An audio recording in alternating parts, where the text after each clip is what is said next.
Everyone told you mammals took over after the dinosaurs. That is wrong. What actually won is something your school never named. Something with no eyes, no legs, no brain. And it ruled the entire planet before any animal took its first step.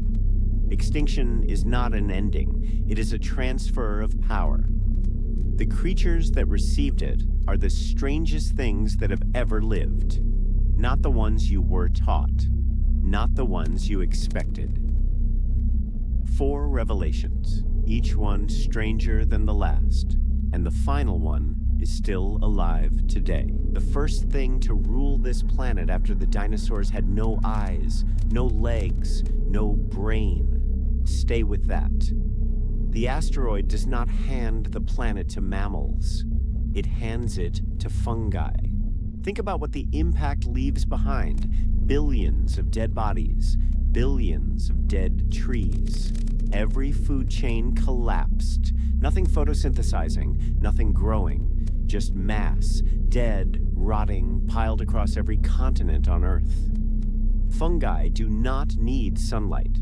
They do not need warmth. They eat death. And for the first time in the planet's history, death is everywhere. All at once, on every surface, in every forest, in every ocean. Death without limit. The fossil record shows it, right above the extinction layer. The thin, dark line in rock. There is a fungal spike, an explosion of spores, dense enough to show up in every sample, every continent, every location, the same spike, same moment. Worldwide. For years, possibly decades, fungi are the dominant life form on land. Not mammals scratching through ash, not birds picking at seeds. A silent network, spreading through every dead forest on Earth, threading through dead roots, consuming dead bone. No eyes, no movement, no sound, just growth. Feeding, growing, ruling. Nobody talks about this part. Your school taught you about the mammals. Nobody taught you what came before them. And there is a reason for that. The fungi fed for decades. Then something stepped out of the ash. Something that walked upright. Something that made every mammal on Earth hide for 60 million years. It had feathers. 60 million years. That is how long birds ruled the land. Not the birds you know, not the ones in your garden. Something else entirely. Meet Phorusrhacidae, the terror birds. 10 feet tall. A beak shaped like a hook, designed to split bone on impact, legs built for speed. They do not chase prey, they intercept it. One strike. The skull of whatever they hit stops being a skull. Picture the open ground of South America 30 million years ago. No large mammal dares cross it in daylight.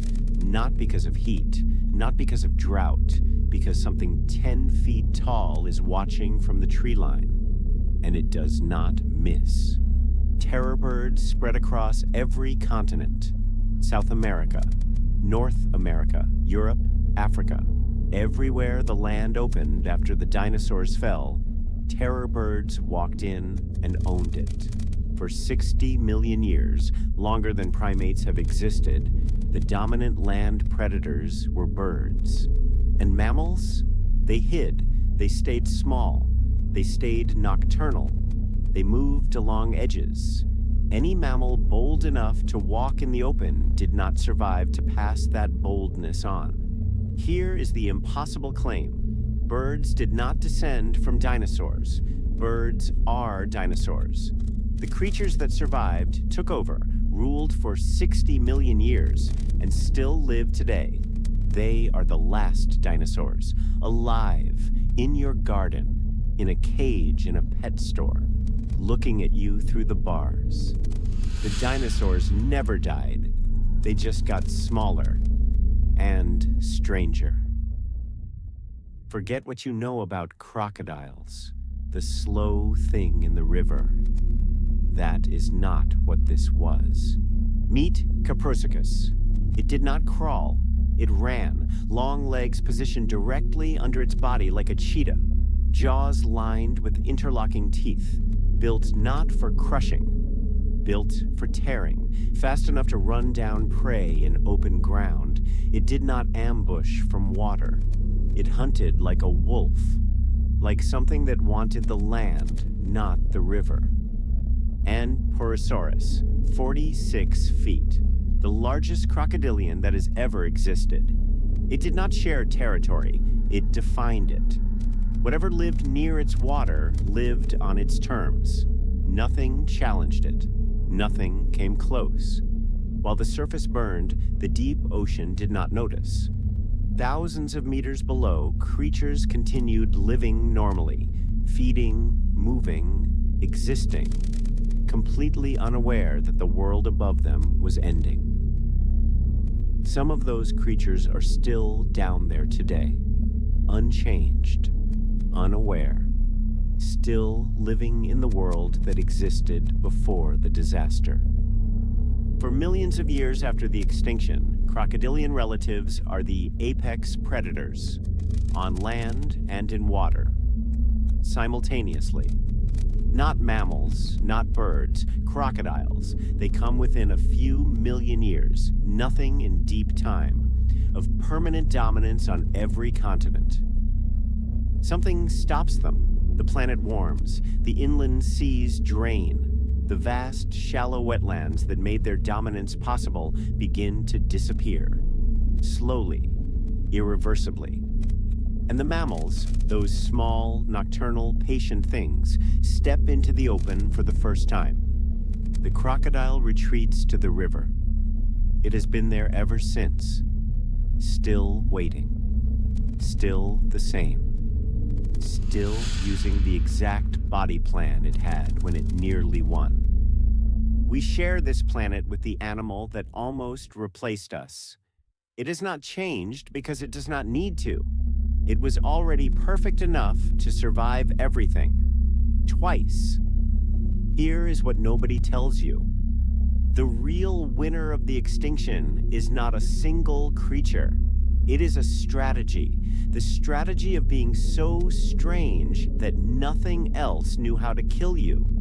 The duck-billed platypus hunts using electrical signals. No other mammal on Earth has that sense. It also lays eggs and produces venom and has 10 sex chromosomes, not 2. 10.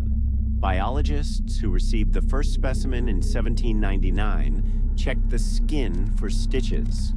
They thought someone had sewn different animals together. The naked mole rat cannot get cancer, cannot feel pain in its skin, lives 10 times longer than any comparable mammal, does not regulate its own body temperature. The only mammal on Earth that cannot. It lives like an insect, colony, queen, workers, inside a body that refuses to die.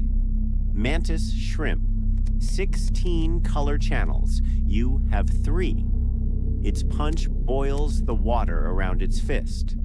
From speed alone. These are not accidents. These are the descendants of survivors, shaped by 66 million years of pressure after the world ended. The strange ones lived because nothing had a plan for them. No predator, no parasite, no extinction event had ever seen anything like them before.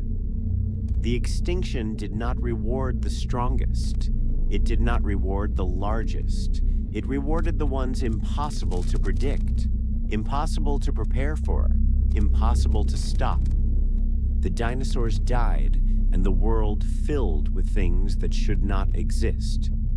A mammal that uses electricity to hunt. A bird descended from a predator that ruled for 60 million years. A crocodile unchanged since before your entire family tree existed. A fungal network that was here before all of them. Still here now, under your feet, feeding on everything that dies. You were told mammals took over. You were told it was a story of survival and recovery. That is the comfortable version. The real version is stranger. The real version is still happening. The world did not recover after the extinction. It transformed into something it had never been before. Something no one predicted. Something that does not follow the rules you were taught. Look around you. This is what winning looks like.